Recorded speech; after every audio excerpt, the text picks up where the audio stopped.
What chance did a woman have in a naval courtroom, where even the law was written by men who believed piracy was unnatural in a woman? The answer, as history coldly reveals, was almost none. Captured female pirates were rarely offered mercy. In the 17th and 18th centuries, the so-called Golden Age of piracy, British Admiralty courts showed little tolerance for piracy of any kind, but female defendants were seen as doubly transgressive. They had violated not only imperial law but gender norms deeply embedded in the social order. Trials took place in makeshift naval tribunals, often held in colonies like Jamaica or New Providence.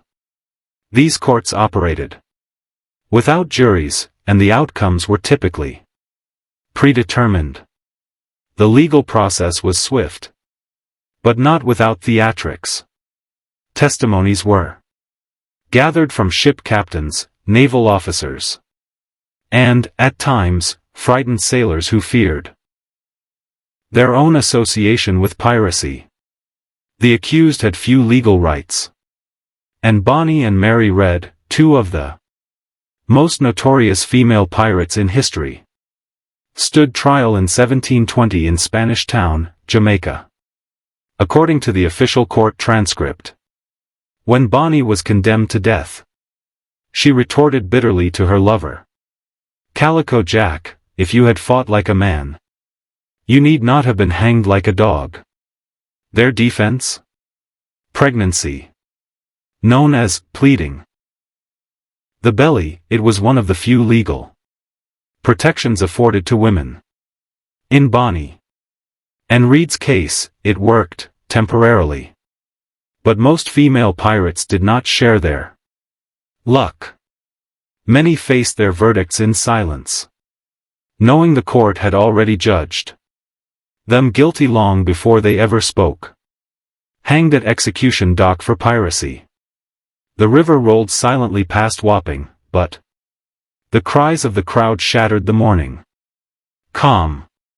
Here, at London's infamous execution dock, countless pirates, men and women, met their end, dangling from the gallows just above the murky waters of the Thames. It was here that the British Empire made a gruesome example of piracy, and female pirates, though rare, were no exception. Under British maritime law, piracy was a capital crime. The Piracy Act of 1698, passed under King William III, made clear that all and every person so offending shall suffer pains of death. Unlike land-based executions, these hangings were carried out by the Admiralty, and the chosen site, execution dock, served as a symbol. Pirates would die with the tide that had once given them freedom. Women found guilty of piracy were sentenced with the same finality as men. The executions followed a cruel ritual. The condemned were led from Newgate Prison, paraded through London in a cart under armed guard, jeered at by crowds. Once at Wapping, they were made to stand under the gallows, sometimes with a noose already tightened around their necks. They were not dropped with a long fall to ensure quick death. Instead, the short drop caused prolonged strangulation, a method known as the Marshal's dance, as the body would convulse grotesquely before stilling. Though female pirate executions were fewer in number, they were no less brutal. Mary Critchett, an American woman who joined a crew of escaped convicts turned pirates in 1729, was captured near Virginia and tried in Williamsburg. Found guilty of piracy, she was sentenced to death and hanged, without fanfare, without delay. No pleas of pregnancy saved her. These public executions were meant Not just to punish, but to terrify. The bodies of the worst offenders were left hanging until 3 tides had washed over them, a punishment called gibbeting. While this was more common for male pirates, the very threat was a message to all: piracy would not be forgiven, regardless of gender. In the shadow of the gallows, female pirates were reduced from legends to lessons, examples sacrificed to uphold empire and order. Flogged in front of crowds. Before the rope, many female pirates felt the whip. Flogging, an ancient and excruciating punishment, was frequently used by naval authorities and colonial governors to inflict public humiliation and physical agony on captured pirates. For women, this punishment carried an added layer of spectacle. Their bodies became instruments of warning, and the crowds were expected to learn through their suffering.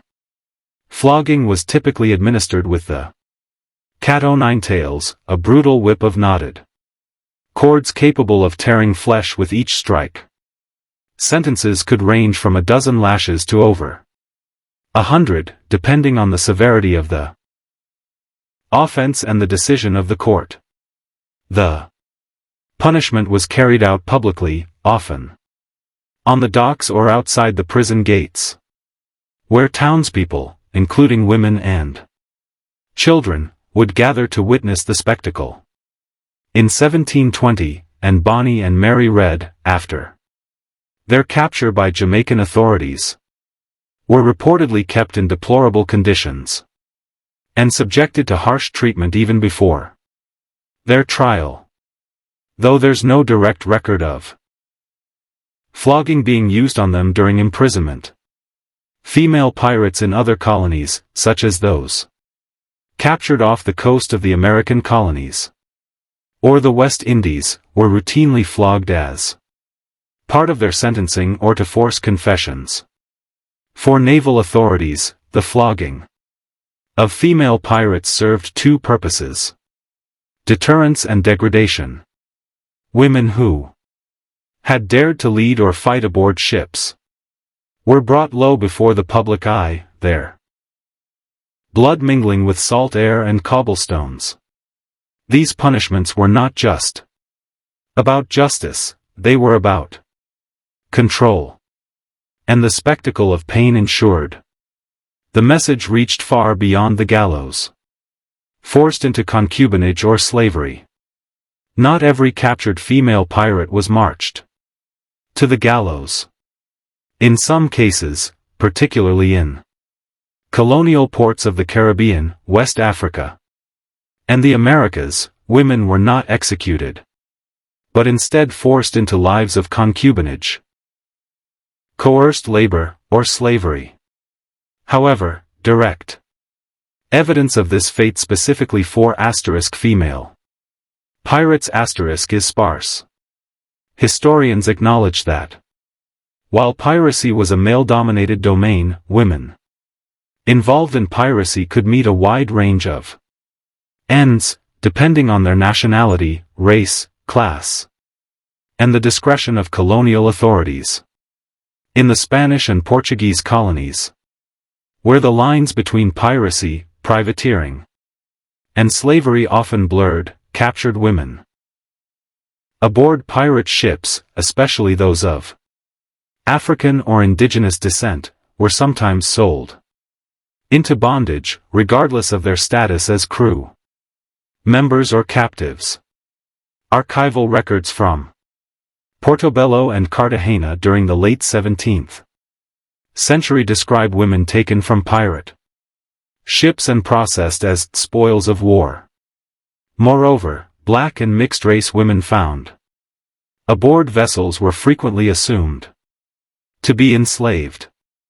In such cases, they were absorbed into plantation economies or kept as domestic servants and concubines by colonial officials or merchants. The records rarely distinguish between female pirates and other women found on captured ships, making it difficult to draw precise lines, but the practice of forced servitude was widespread. What we do know is that for many women, capture did not mean a swift execution. It meant disappearance, into households, plantations, or ships' holds. Stripped of identity, history, and recognition. A quiet erasure, recorded not in verdicts, but in silence. Left to die on prison ships. For some captured female pirates, death did not come swiftly at the gallows, it came slowly, silently, and out of sight, aboard the rotting hulks of prison ships. These floating prisons, anchored off colonial coasts or British harbors, were never designed for prolonged human confinement. Yet, they became holding places for pirates, rebels, and those considered enemies of the crown, including, at times, women. While detailed records of female pirates specifically dying on prison ships are limited, the broader context is undeniable. Captured women were often confined in the same brutal conditions as men. In the 18th century, as prison populations surged and land-based jails overflowed, the British Navy and colonial authorities turned to decommissioned warships. These vessels, stripped of sails and left to decay in harbors, were moored in places like Portsmouth, Plymouth, and Kingston, Jamaica. Conditions aboard these ships were horrendous. Prisoners were shackled below deck in cramped, dark, and unventilated holds. Disease, especially typhus, dysentery, and smallpox, spread rapidly. Food was scarce and often spoiled. Women on these ships were doubly vulnerable. In addition to starvation and illness, many endured exploitation and severe mistreatment, including forms of abuse by guards or sailors, though this was rarely recorded formally. Lacking both rights and recognition, they were often omitted from the records altogether. On these silent decks, history did not record executions. It recorded absence. And in that absence, the fate of many female pirates was sealed, forgotten not by accident, but by design.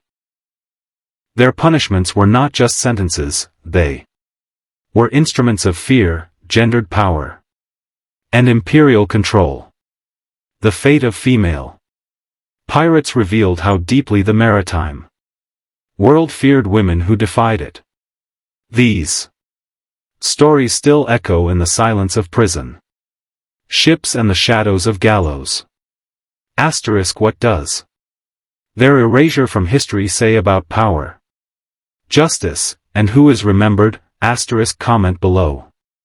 As the ancient Roman historian Tacitus wrote, the more corrupt the state, the more numerous the laws.